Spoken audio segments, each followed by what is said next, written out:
मामी अपने भांजे से बोलती है, तुम्हारे मामा दुबई गए हुए हैं और आज रात मैं घर पर अकेली हूँ, क्या मेरे साथ गंदी बात करोगे। दोस्तों ये बड़ी अटपटी बात थी। जब इसको सुना जाए शुरुआत में तो बहुत ही अजीब सी बात लगती है, मगर रात के 9 बजे थे और यह बात सच थी। रात को 9 बजे आरिफ नाम का लड़का उम्र 24 साल अपने घर पर टीवी देख रहा था। परिवार काफ़ी अमीर था, कोई पैसे की तंगी नहीं थी। तभी उसकी मामी रुखसाना का उसके पास फ़ोन आता है दनदनाता हुआ, और उसकी मामी कहती है कि तुम्हारे मामा तो बाहर गए हुए हैं और मेरे पास कोई है नहीं, मुझे डर लग रहा है अकेले में और तुम मेरे घर आ जाओ। इतने में यह बात सुन करके लड़का कहता है ठीक है मामी मैं आ जाता हूँ, और उसके बाद अपने मम्मी पापा के कमरे में जा कर के उनसे कहता है कि मम्मी पापा मैं मामी के घर पर जा रहा हूँ, उसको डर लग रहा है, वो अकेली है। मम्मी पापा कहते हैं ठीक है तुम चले जाओ, सुबह आ जाना जल्दी, और तुम्हें पढ़ने के लिए भी जाना है। उसके बाद जो आरिफ होता है अपनी मामी के यहाँ पर चला जाता है, और मामी के यहाँ जाने के बाद मामी खुश होती है। मामी उसको चाय पानी पिलाती है, बिठाती है, और उसके बाद जो मामी होती है अपने छोटे से बेटे को लेकर के, पहले तो वह अब दोनों एक साथ टीवी देखते हैं, लेकिन उसके बाद छोटे से बेटे को लेकर के अपने कमरे में चली जाती है, जा कर के सो जाती है। 1 घंटा गुजर जाता है। 1 घंटे गुजरने के बाद अब मामी को पता नहीं क्या सूझता है, वह खड़ी होती है और सीधा उस कमरे में आ जाती है जहाँ पर उसका भांजा आरिफ सो रहा था। अब तो उसको हिलाती है डुलाती है, कहती है कि मुझे डर लग रहा है मेरे कमरे के अंदर, तुम भी मेरे कमरे में चलो ना। और उसके बाद जो आरिफ होता है नींद में था, उसके कमरे में पहुंच जाता है और अपने ही बेड पर उसको सुला लेती है। बीच में उसका छोटा सा बेटा था। तो उसके बाद दोस्तों अब कमरे में ये सो जाते हैं, एक ही बेड पर होते हैं। रात का समय था, बीच में बच्चा था, लेकिन 1 घंटे गुजरने के बाद आरिफ गहरी नींद में था और फिर उसको ऐसा लगता है कि जैसे उसके तन बदन पर कोई सांप रेंग रहा हो। यानी कि सीधा सीधा मतलब ये था, जो आरिफ की मामी थी वह उसके तन बदन पर हाथ घुमाने लगती है, टटोलने लगती है। और उसके बाद जो भांजा होता है वह जग भी जाता है, देखता रहता है ये क्या हो रहा है, लेकिन उसको यह सब कुछ अच्छा लग रहा था। और उसके बाद जो मामी होती है समझ जाती है कि भांजा राजी है, और फिर दोस्तों मामी उस भांजे के ऊपर चढ़ बैठती है। और फिर दोस्तों आरिफ को जन्नत की सैर पूरी रात भर यह मामी करवाती है। सुबह होती है, सुबह आरिफ जगता है, जग करके अपने घर चला जाता है। दोस्तों यहाँ पर जो आरिफ का मामा होता है वह ड्राइवर था पेशे से, लेकिन वह कहीं भी रुक करके काम इकट्ठा नहीं किया करता था। किसी के पास गाड़ी चलाने के लिए जाता तो 1 महीने, कहीं 2 महीने, कहीं 10 दिन, कहीं 20 दिन, इस तरह से वह जाया करता। काम भी अच्छे से नहीं लगता तो ज़्यादा परेशानी उठानी पड़ रही थी मामी को और मामा को, पैसों की भी दिक्कत उनके पास रहा करती है। लेकिन अब यहाँ पर जो आरिफ होता है वह वापस अपने घर पर चला जाता है, और जो उसका मामा होता है वह अब अपने घर पर आ जाता है। और उसके बाद आरिफ सोचता है कि अगर मामा कहीं चला जाए तो उसके बाद मामी के साथ मज़े ही मज़े हैं, और वह फिर दूसरे तीसरे दिन अपने मामा के घर पर फिर से पहुंच जाता है। और वहां जाकर के मामा से कहता है मामा आप काम क्यों नहीं करते अच्छे से। मामा कहता है कहीं कोई काम अच्छा सा मिलता ही कहाँ मुझे। इतने में आरिफ कहता है कि अरे आप तो ड्राइवर भी हो और आपको तो दुबई में बहुत अच्छी नौकरी मिल जाएगी, आप दुबई क्यों नहीं चले जाते हो। अब तो मामा कहता है मेरी इतनी जान पहचान नहीं है, कौन कागजात बनवाएगा और मुझे ज़्यादा पता नहीं है। आरिफ कहता है कि मैं बनवाऊंगा ना आपके कागजात। और उसके बाद मामा के सारे डॉक्यूमेंटेशन प्रक्रिया को पूरा करने के बाद उस मामा को दुबई भेज दिया जाता है, और उसके बाद घर में राज हो जाता है भांजे आरिफ का और उसकी मामी रुखसाना का। और फिर तो दोस्तों हर रात कत्ल की रात हुआ करती थी यहाँ पर।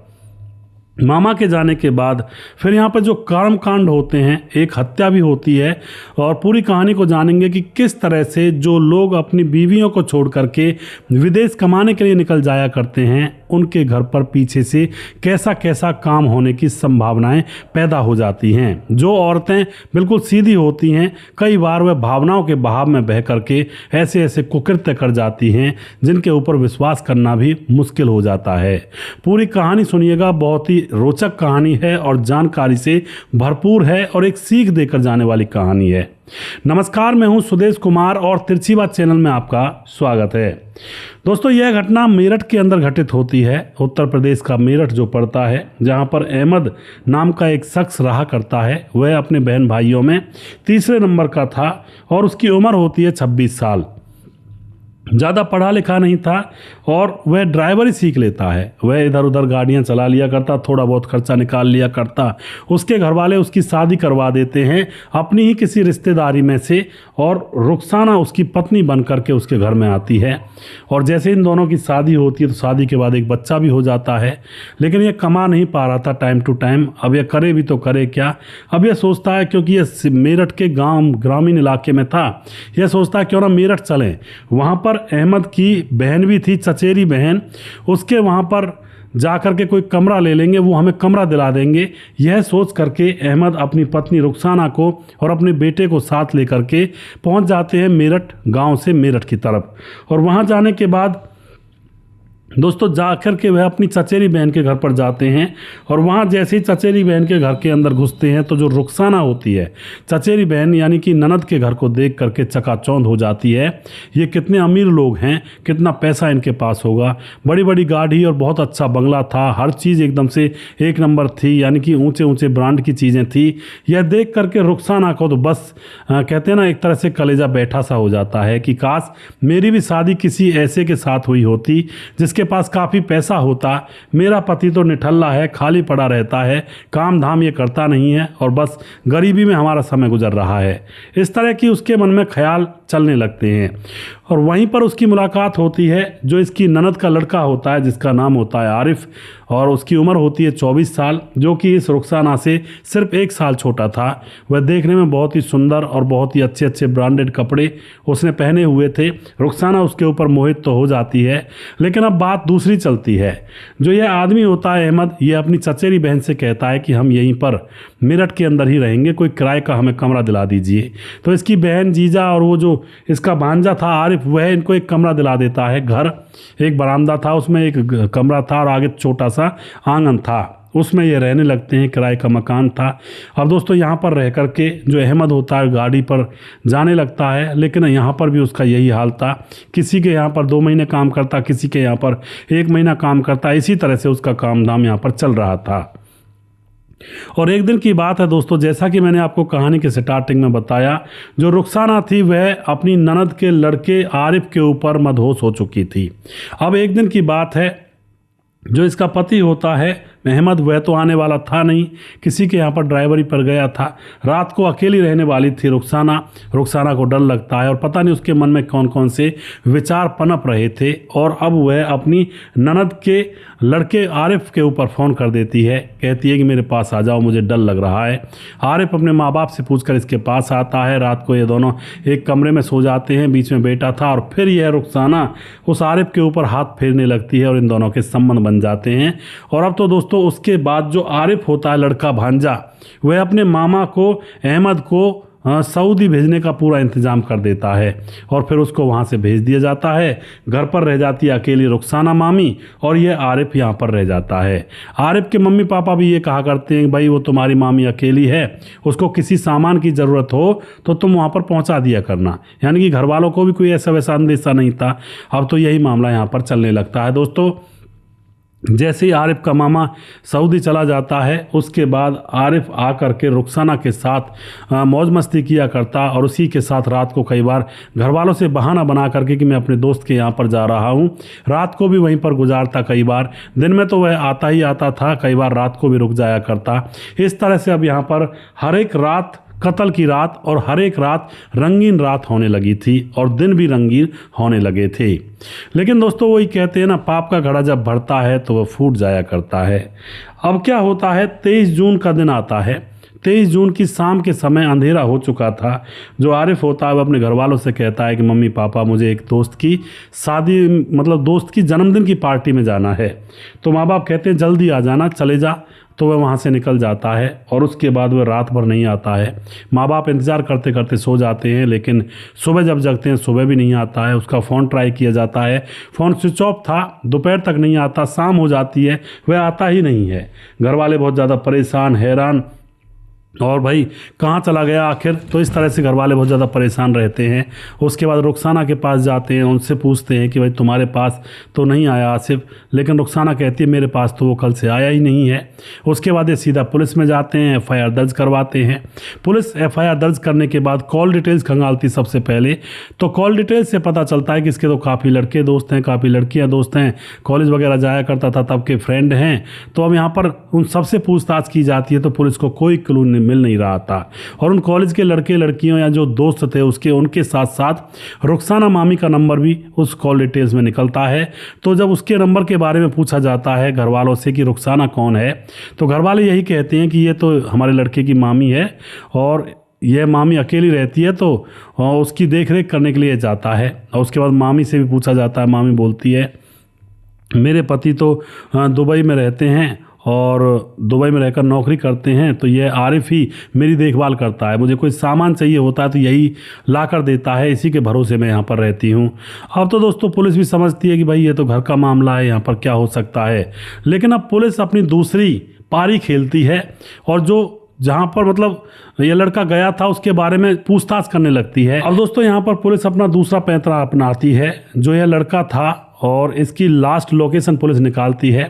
लास्ट लोकेशन इसकी एक घर में मिलती है जो कि मेरठ से थोड़ा दूर था। वहाँ पर जुबेर का वह घर था, लेकिन उस घर पर जब पुलिस जाती है तो वहाँ पर ताला लटका हुआ था। जुबेर वहाँ से फरार था। अब क्या होता है दोस्तों, तभी मेरठ से 20 किलोमीटर दूर नाले के पाइपलाइन में एक लाश फंसी हुई लोगों को दिखाई देती है और वह लाश आरिफ की ही थी। अब वहाँ पर वह लोग जो राहगीर होते हैं पुलिस को बताते हैं, पुलिस आती है, घर वालों को बुलाती है, घर वाले पहचान लेते हैं कि तो हमारा बेटा आरिफ है और घर वाले वहाँ पर रोने लगते हैं। पुलिस लाश को उठा करके पोस्टमार्टम के लिए भेजती है। रिपोर्ट आती है कि भाई हत्या की गई है इसकी। अब तो यहाँ पर दोस्तों पुलिस और ज़्यादा सख्त हो जाती है और यह जो जुबेर था जिसके घर पर इसके फ़ोन की लास्ट लोकेशन थी, इसको ढूंढने लगती है। जुबेर के घर में वह क्यों गया था, बहुत सारे सवाल यहाँ पर उठने लगते हैं। लेकिन दोस्तों अब पुलिस एक दूसरा पैंतरा अपनाती है। जुबेर के घर में इसकी लास्ट लोकेशन थी तो पुलिस चेक करती है कि जब इसकी लास्ट लोकेशन जुबेर के घर में थी उस वक्त जुबेर के घर में किस किस के फ़ोन एक्टिव थे। तो पुलिस पता लगाती है तो पता लगता है जुबेर की जो फ़ोन था वह एक्टिव था और रुखसाना जो इसकी मामी है उसका भी फ़ोन वहीं पर एक्टिव था और एक देवेंद्र नाम का शख्स था, उसका भी फ़ोन उसी घर में एक्टिव था। अब तो दोस्तों जुबेर तो मिल नहीं रहा था और जुबेर की फ़ोन की लोकेशन वगैरह चेक की जाती है, लेकिन अभी उसका कोई अता पता नहीं था। लेकिन रुखसाना तो पास में ही थी। रुखसाना मामी को उठा लिया जाता है, सख्ती से उससे पूछताछ की जाती है। तो अब यहाँ पर रुखसाना राज खोलती है। रुखसाना बताती है कि उस लड़के आरिफ के साथ उसके अवैध संबंध थे और वह उसके खर्चे भी पूरा कर रहा था। कभी 4,000, कभी 2,000, कभी 1,000 रुपये देकर भी जाया करता था। कोई किसी चीज़ की कमी भी नहीं होने दे रहा था क्योंकि अमीर परिवार से संबंध रखता था।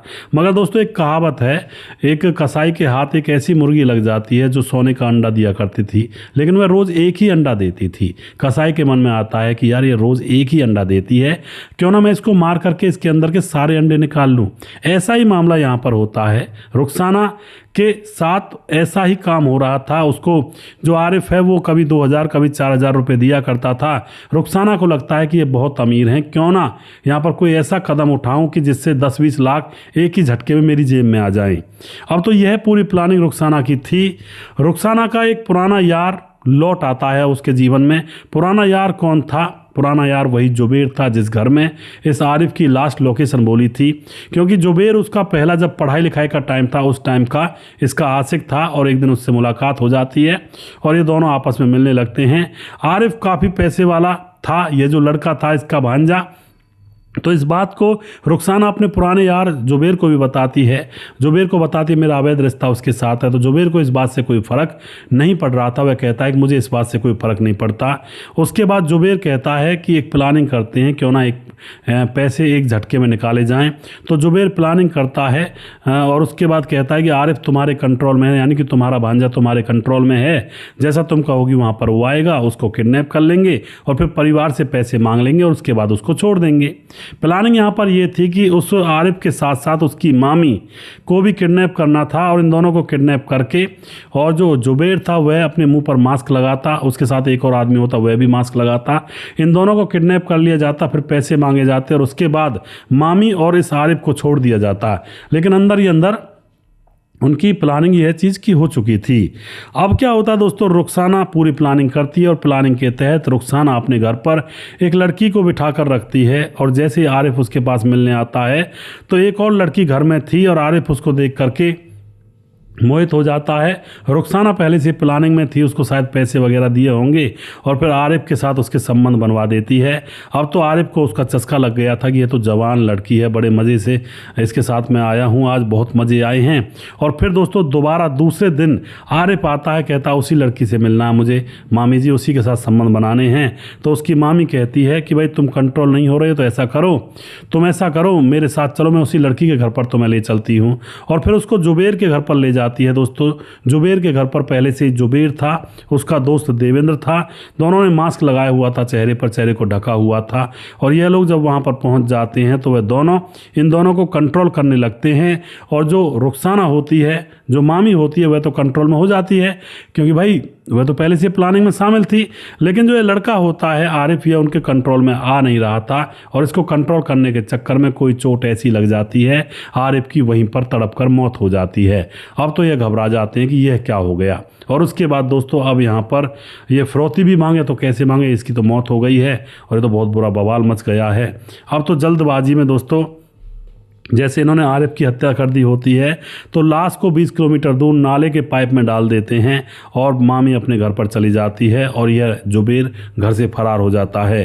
तो दोस्तों रुखसाना, जुबेर का दोस्त देवेंद्र, तीनों को पकड़ा जाता है और तीनों को जेल में डाल दिया जाता है। इस तरह से एक लड़के की जान चली गई। बार बार कहता हूँ हवस और वासना के चक्कर में ना पड़े, वरना कहीं भी कैसे भी पत्ता कट सकता है।